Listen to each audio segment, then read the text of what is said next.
pag-asa. Patuloy na nakakaapekto itong northeast monsoon o hanging amihan sa may northern at central Luzon. Dahil dito ay asahan pa rin yung malamig na panahon, maulap na kalangitan na may kasamang mga mahihina hanggang sa katamtaman ng mga pagulan. Habang easterlies naman o yung mainit na hangin galing sa may karagatang Pasipiko ang nakakaapekto sa malaking bahagi ng ating bansa o sa nalalabing bahagi pa ng ating bansa. Dahil dito ay asahan yung bahagya hanggang sa maulap na kalangitan na may kalat-kalat na mga pagulan at thunderstorms.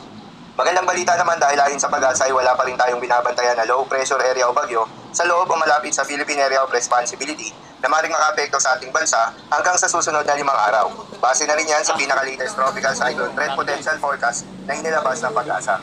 Para naman sa magiging lagay ng panahon ngayong araw ng Sabado, dahil nga sa epekto nitong easterlies, asahan sa Caraga, Davao Region, Soc-Sargent, Southern Leyte, Basilan, Sulu at Tawi-Tawi ang maulap na kalangitan na may kalat-kalat ng mga pagulan at thunderstorms. Posible ang mga pagbaha o pagguho ng lupa dahil sa katamtaman hanggang sa kung minsan ay malakas na pagulan.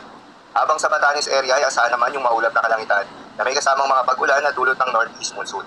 Posible rin ang mga pagbaha o pagguho ng lupa dahil sa katamtaman hanggang sa kung minsan ay malakas na pagulan. Habang sa Ilocos Region, Cordillera Administrative Region, Central Luzon at nalalabing bahagi pa ng Cagayan Valley, ay asahan naman yung bahagyang maulap hanggang sa maulap na kalangitan na may kalat-kalat na mga maiinang pagulan na dulot pa rin ng northeast monsoon. At sa Metro Manila at nalalabing bahagi pa ng ating bansa, ay asahan naman yung bahagyang maulap hanggang sa maulap na kalangitan na may kalat-kalat na mga pagulan o thunderstorms na dulot ng easterlies. Posible rin ang mga pagbaha o pagguho ng lupa during severe thunderstorms. Sa mga kababayan natin, ingat sa mga posibleng banta ng pagbaha at pagguho ng lupa, lalong-lalo na sa mga lugar na inuulan na noong mga nakaraang araw pa.